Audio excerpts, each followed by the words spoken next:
Your boy all day out here for real. Know what it is. D47 AM PM. Popping off as much rugby league information as possible.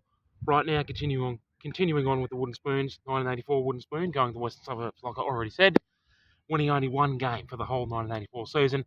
And so you don't miss any crucial rugby league information watching this video all the way through to the end, as per always. So this time, it's a pretty straightforward one. I said how in 1983 West had at least won 5 games and drawn 2. Even though they got the spoon, they at least had 7 games where they got some competition points.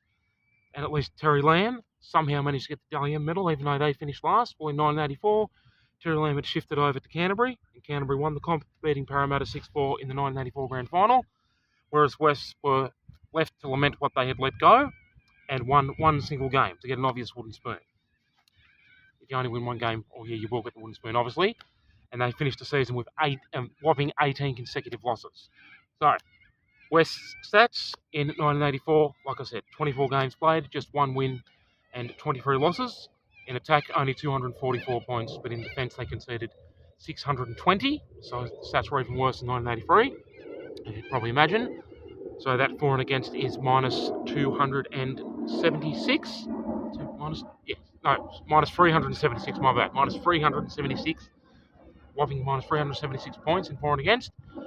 The leading scorers, props to Steve Broughton, because like I said, in 1983, he'd managed to get 13 tries for West. Well, this time he got 12 tries for West, and he also got a goal.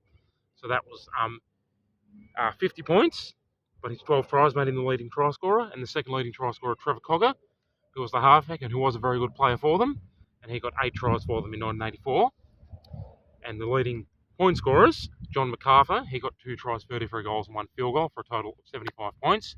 And Steve Broughton, like I just mentioned, with his 12 tries and 1 goal for 50 points, he managed to be the second leading point scorer for them as well. But then, yeah, that's pretty much all she wrote. Like I said, they managed to win 1 game all year, and the only game they did win all year was the 1984 round 7 game, where they beat Illawarra Steelers 13-10. Like I've said already, every year from 1983 up to 1989, it was either West or Illawarra who got the spoon.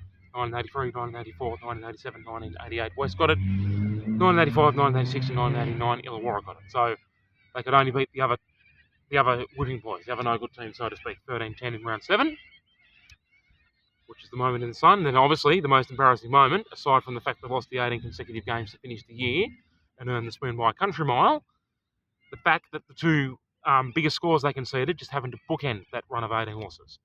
So after the win over Illawarra in round 7, 13 points to 10, the very next game in round 8, they were annihilated by Eastern Suburbs 54 points to 6. And then the last round, round 26, which was their 18th consecutive loss, they were annihilated by Cronulla Sutherland 48 points to 10. So there you go, cut and dry wooden spoon. And like I said, next year, 1985 and 1986, West do avoid the spoon, but not by much. It's Illawarra who get it. And then West go back to getting it in 1987, 1988, when Illawarra just avoided. And then in 1989, West just avoided and Illawarra get it. You get the gist, you get the idea.